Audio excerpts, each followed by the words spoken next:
और नवल किशोर का। वो कह रहे हैं कि आप लोग उनके साथ टच में हैं, कांग्रेस के साथ। मानव भाई मुझसे सवाल है क्या? हाँ, आप ही से है भाई। हाँ, बोलिए। अरे ये गफलत कहां से पाल के रखा है?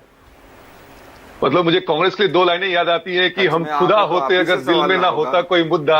अरे शांत तो रही, इतना देर वेट किया, कम से कम बोलने दीजिए। बोलिए। At least behave like a civilized man. तो दो लाइनें ये है कि हम खुदा होते अगर दिल में ना होता कोई मुद्दा, आरजेओ ने हमें कांग्रेस बना दिया। कहने का मतलब ये है कि आप उसी गफलत में रहे कि चिराग पासवान जी, मांझी जी आपके टच में रहेंगे। ऐसा कभी नहीं होने वाला है। चिराग पासवान जी ने कई बार ये कह दिया है कि जब तक मोदी जी हैं हम मोदी जी के हनुमान बन के ही रहेंगे। और अभी मानक भाई बार बार बात निकल रही थी कि वोट चोरी हो गया, इलेक्शन कमीशन ने ये कर दिया। पहले तो ये वोट अधिकार यात्रा को बिहार की जनता खोट यात्रा कह रही है। जरा पवन खेड़ा का 2 एपिक नंबर निकला है, इलेक्शन कमिशन ने नोटिस भेज दिया, जरा उस पर ही बात कीजिएगा। और इसके बाद सुनिए मानक भाई, गांधी मैदान में पहले रैली का प्लान था। अरे भैया चुप रहिए नवल जी, अब कहाँ से प्रोफेसर आते हैं उनको समझ में नहीं आता है। ये वर्बल डायरिया से पीड़ित क्यों रहते हैं? एकदम चुप रहिए, एकदम शांत रहिए। पहले हमको बोलने दीजिए, फिर बात कीजिएगा। ये जो रोजगार लूटने वाले जालसाज और डकैतों की पार्टी है ना आरजेडी, उसको बोलने का अधिकार नहीं है। आपके नेता ने एक नया प्रोफेशन ढूंढ लिया है, उस पर ध्यान रखिएगा चुनाव के बाद। अच्छा, मुद्दे पे आइए ना। विनीत, कितनी सीटें चाहिए? मुद्दे पे आ रहे मानक भाई, तो बोलने तो दीजिएगा तब तो। कितनी सीटें चाहिए? अब मानक भाई क्या है कि गांधी मैदान की रैली थी, महासभा में जनता का सपोर्ट नहीं मिला तो कहां आ गए?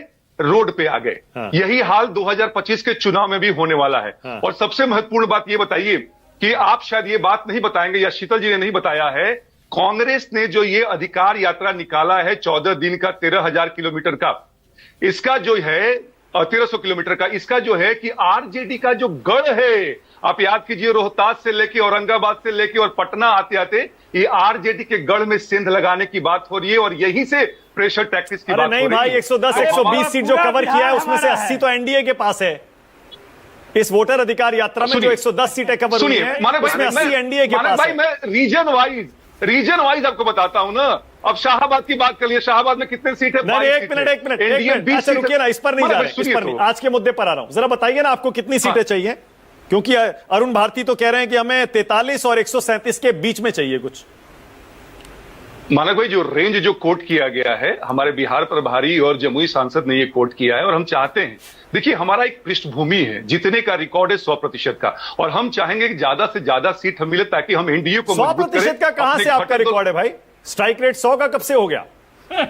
5 लोकसभा सीट लड़े, 5 लोकसभा का कह रहे हैं। अरे चुप रहिए भैया, आपको नहीं मालूम है, चुप रहिए। लोकसभा का है, ठीक है, मैं विधानसभा पूछ रहा हूं। अरे विधानसभा में एक जीता, वो भी नीतीश कुमार के पास चला गया। अरे विधानसभा में एक जीते और एक जीत चला गया। झारखंड विधानसभा, सुनिए मानक भाई, अब मुझे बोलने का मौका नहीं दीजिएगा। बोलिए होगा।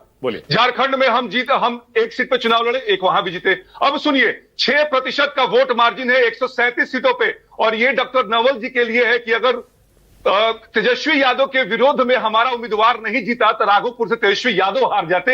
ये हमारे नेता का व्यक्तित्व है, हमारे पार्टी का व्यक्तित्व है। तो फिर से मानक भाई कह दें कि जितना ज्यादा सीट मिलेगा, more the merrier for us, उतना एनडीए मजबूत होगा। अरे भाई, लेकिन सुनिए ना एक सेकंड विनीत, 43 और 137 के बीच का रेंज कितना होता है शीतल जी? 90-95 होता है।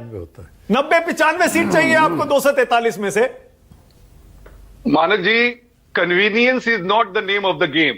हमने कहा कि आप हमें जितना देंगे उतना हम जीतने के लिए दम रखते हैं। आज पूरे बिहार में कोई ऐसी पार्टी नहीं है जिसका कि हर सप्ताह में 9 संकल्प यात्रा निकल रहा है। अच्छा, ठीक है, पे भीड़ जो है भर भर के आ रही है। ठीक है विनीत, ये आप उस बयान पर कायम है क्या जो चिराग पासवान ने कहा था कि दिल पर पत्थर रख के मैं इस सरकार को समर्थन दे रहा हूं, भारी मन से दुर्भाग्य है? मानक भाई, जब मुद्दों की बात होगी तो क्या यहां पे बैठा हुआ कोई भी प्रवक्ता ये बात से नकार सकता है कि हम बिहार की बेहतरी के लिए काम नहीं करेंगे?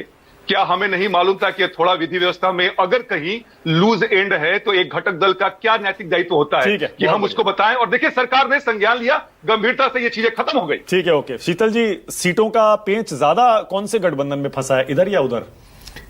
नहीं, ये तो खैर जैसा आपने बता ही दिया था, तो अभी तो फिलहाल यही लगता है कि एनडीए में वो ज्यादा समस्या होगी, लेकिन मुझे नहीं लगता कि ये आयरन आउट नहीं हो जाएगा। ये उतनी बड़ी समस्या नहीं रहेगी। चुनाव से पहले ये दावेदारी होती है। एलजेपी का इशू ये है कि पिछली बार ये लड़े तो थे, लेकिन इनके बारे में ये कहा गया कि ये लड़ाए गए थे और जो जेडीयू को लक्ष्य ये था कि जेडीयू की सीटें कम हो, जिससे वो दावेदारी उनकी खत्म हो भी गई और हुई थी कम। लेकिन सीएम फिर भी नीतीश जी बने। लेकिन फिर भी ये कहा गया, वो उन्होंने कभी माना नहीं उसको। उन्होंने इसको इस तरह से नहीं माना, ठीक है, लेकिन नतीजों ने ऐसा दिखाया, नतीजों ने ऐसा दिखाया। अब यह है कि बीच में ये नीतीश कुमार जी को लेके अप्रिहेंसिव रही है पार्टी, विनीत सिंह जी की पार्टी, लेकिन वो कहने जैसे दिल पे पत्थर रख के हमने सहयोग किया, तो दिल पे पत्थर रख के शायद समझौता हो जाएगा, ऑलराइट, मुझे लगता है। ओके।